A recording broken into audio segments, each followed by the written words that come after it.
हमारे किसान मोर्चा के राष्ट्रीय अध्यक्ष धनखड़ जी, हमारे छत्तीसगढ़ जी, मंच पर उपस्थित हमारे किसान संघ के प्रभारी सतपाल मलिक जी, हमारे छत्तीसगढ़ के सम्माननीय मंत्रीगण, भारतीय जनता पार्टी के छत्तीसगढ़ के अध्यक्ष, राष्ट्रीय जनरल सेक्रेटरी मेरे सहकारी नड्डा जी, सेक्रेटरी सरोज पांडे जी, महेंद्र जी, उपस्थित सभी प्रदेशीय और राष्ट्रीय स्तर पर काम करने वाले प्रमुख नेतागण और उपस्थित किसान भाई और बहनों, सबसे पहले मैं हमारे किसान मोर्चा के अध्यक्ष ओम प्रकाश जी का और हमारे पदाधिकारियों का मनपूर्वक अभिनंदन करूंगा, उनको धन्यवाद दूंगा कि इन्होंने किसानों के बारे में विचार करने के लिए इस मीटिंग का आयोजन किया है। मुझे ऐसा लगता है कि अगर कोई बड़ी बात अगर करनी होगी तो उसके पहले उसकी पूर्व तैयारी करनी पड़ती है। अगर हम देश के किसानों के भविष्य को, तकदीर को अगर बदलना चाहते हैं तो उसके लिए हमको वो किस प्रकार से बदलना है, इसके लिए चिंतन करना होगा। विभिन्न लोगों की राय लेनी पड़ेगी और सबकी राय लेने के बाद, चिंतन करने के बाद एक दिशा निश्चित करनी होगी। और ये अगर निश्चित करनी है तो सबसे पहले हमको ये समझना चाहिए कि हमारे आज प्रश्न क्या है, समस्या क्या है।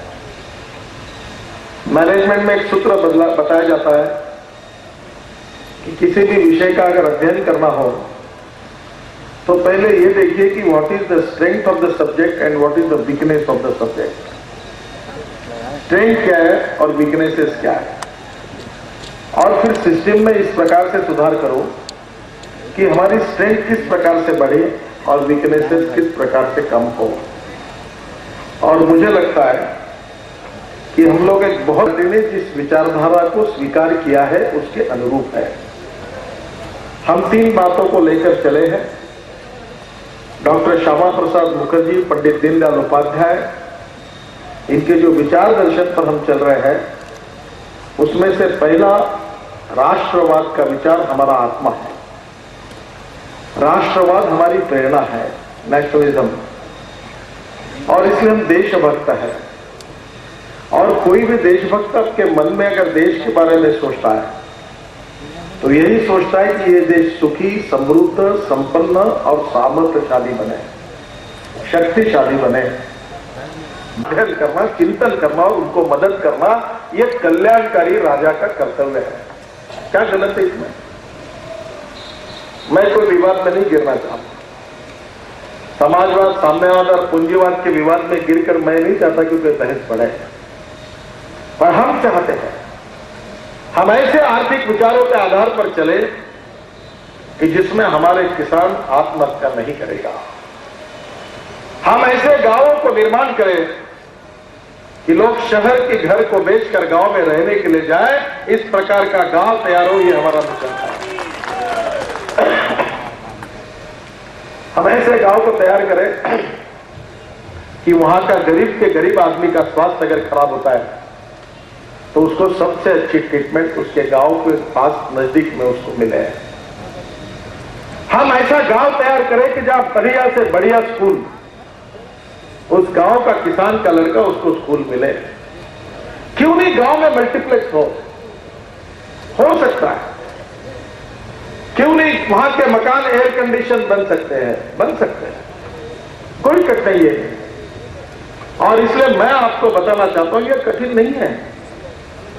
सतपाल जी और ओम प्रकाश जी हमारे साथ हम इस्राइल में गए थे और किसानों के मकान एयर कंडीशन है, ये हो सकता है।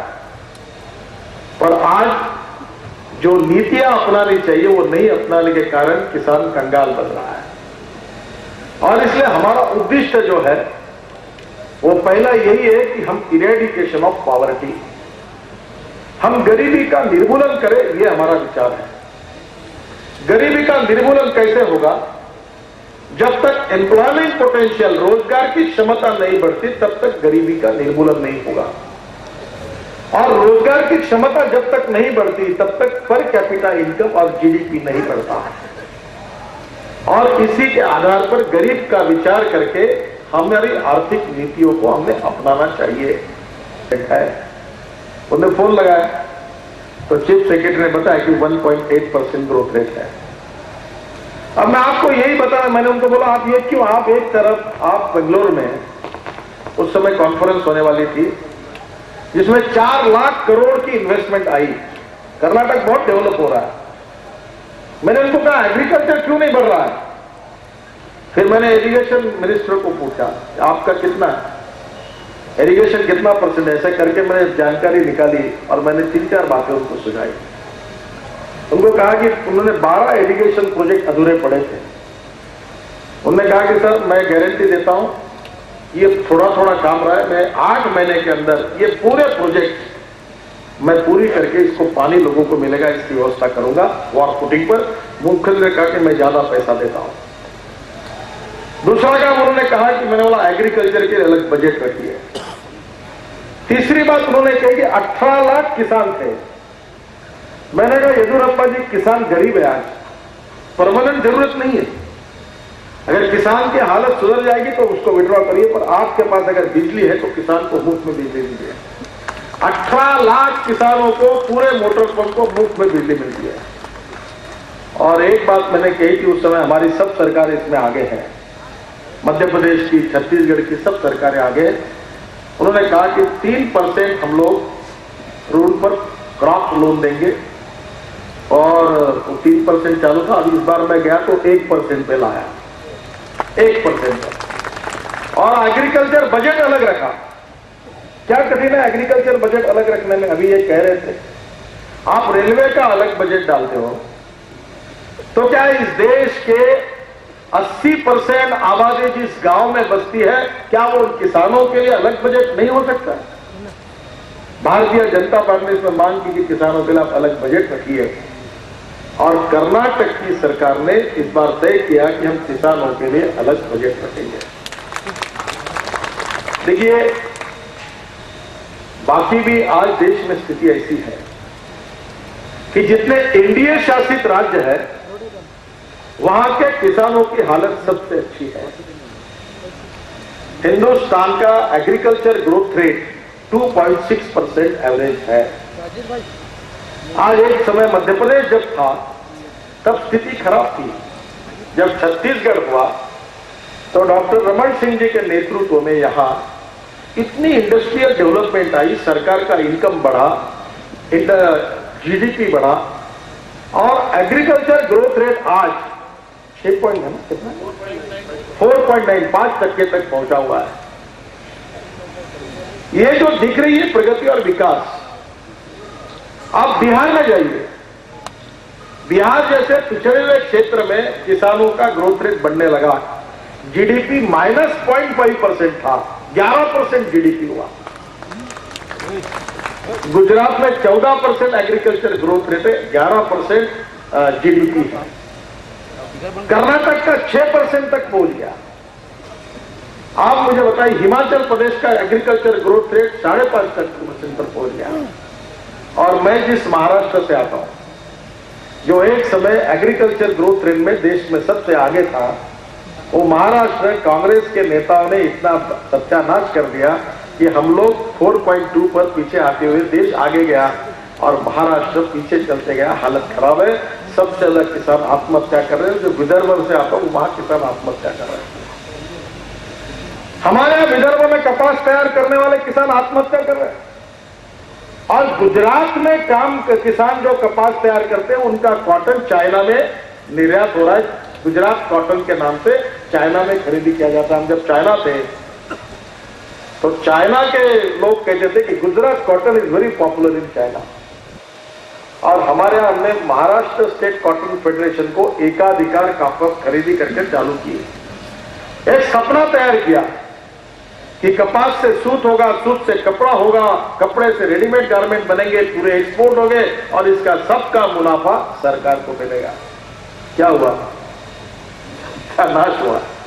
जिसका राजा व्यापारी उसकी जनता भिखारी। सरकार जिसको हाथ लगाए, सरकार का काम व्यापार करना नहीं है। सरकार का काम पॉलिसी बनाना है और पॉलिसी को सही तरीके से इंप्लीमेंट करना है। जब सरकार धंधा करने लगती है तो कोई सरकार का धंधा कभी यशस्वी नहीं होता। और इसलिए जहां जहां सरकार ने काम किए पूरी पॉलिसी का सत्यानाश हुआ, क्योंकि इतना भ्रष्टाचार हुआ। और जब हमारा कॉटन निर्यात होता था तो उसमें चप्पल और जूते डाल दिए गए बेल के अंदर, वो बदनाम हो गया। तो महाराष्ट्र का कॉटन खरीदी करने के लिए विदेशी लोग तैयार ही नहीं होते, उसको कीमत ही नहीं मिलती, मिक्सिंग कर दिया बीच में।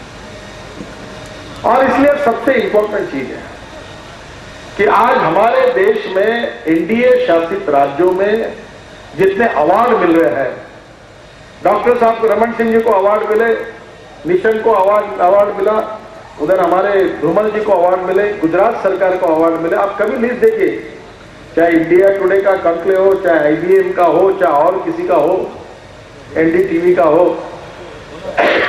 सबसे ज्यादा अवार्ड मिलाने अगर कोई होते हैं तो एनडीए और भारतीय जनता पार्टी के जो शासन है वही अवार्ड मिलाने वाले होते हैं। क्योंकि हम लगातार कोशिश कर रहे हैं कि हमारे शासन में जो भूमिका, जो पॉलिसी हम स्वीकार करेंगे, जिस गुड गवर्नेंस के माध्यम से, सुशासन के माध्यम से उसका जो हम क्रियान्वयन कर रहे हैं, वो प्रभावी रूप से हम किस प्रकार से कर सकेंगे। मंत्रियों की, मुख्यमंत्रियों की परिषद लेकर बार बार, कभी हम लोग मीडिया से चर्चा करते, मीडिया को इसमें इंटरेस्ट नहीं है। मेरा पूरा भाषण होगा, मुझे पूछेंगे आपका क्या हुआ, आडवाणी ने क्या माफी मांगी क्या, और वसुंधरा जी का क्या हुआ, इसके सिवा इनके पास कोई सवाल नहीं है। इनको देश, क्योंकि मैं इनसे नाराज नहीं हूं, मैं क्षमा मांगता हूं इनकी, मैं उनसे प्रार्थना करता हूं कि जरा किसानों की समस्या के सवाल पूछो, भूखमरी गरीबी है उसके लिए कुछ सोचो। दिन भर 24 घंटे वही राजनीति। डॉक्टर साहब को मिले थे क्या, फिर अंदर में क्या बात हो गई, दोनों की चर्चा क्या हुई, फिर दोनों ने मिलकर क्या तय किया, अब दोनों मिलकर दिल्ली क्यों जा रहे हैं आप, आपके साथ कौन आ रहा है, अंदर में क्या चल रहा है, चौकट छाप दो, चलो हो गया। छापी है ये भी, पर गरीबी, भूखमरी, बेरोजगारी, उसके लिए अगर कोई सीरियसली सोचता है तो उस विचार को तो सोचो। ये देश का तकदीर बदलना चाहिए, देश का भविष्य बदलना चाहिए, देश के किसानों की आत्महत्या रुकनी चाहिए, युवाओं को रोजगार मिलना चाहिए। ये देश 21वीं सदी की एक दुनिया की ताकत बनना चाहिए। क्या ये देश की प्राधान्यता नहीं हो सकती? क्या ये देश में राजनीतिक प्रेरणा नहीं हो सकती? पर धीरे धीरे स्थितियां बदलेगी और इसलिए आप उससे प्रभावित मत हो जाओ। हमने हमारे टारगेट को फोकस करना चाहिए और टारगेट को फोकस करके उस दिशा से जाना चाहिए। किसको क्या कहना और कहे, उसकी चिंता करने का कोई कारण नहीं है। अगर मैं अक्सर एक बात कहता हूं, you can donate I but you can not donate vision. आप आंखें दान कर सकते हैं पर दृष्टि दान नहीं कर सकते। आप किसानों के कल्याण की, गांव के कल्याण की, गांव, गरीब, मजदूर, किसान, इसके कल्याण की नीति को तय करो और पूरी ताकत के साथ उसका इंप्लीमेंट करो। मैं आपको बताता हूं, पूरा सोशो इकोनॉमिक स्वरूप बदल जाएगा और बदल सकता है। और आप में, हमने, सब ने मिलकर इसकी ताकत है। लोग बोलते कैसे होगा, मैं तो मुश्किल से अध्यक्ष बन गया हूं, पर मैं 7-8 साल से अपना काम करो, अभी भी करता हूं। बहुत कठिन है, बहुत दुख है।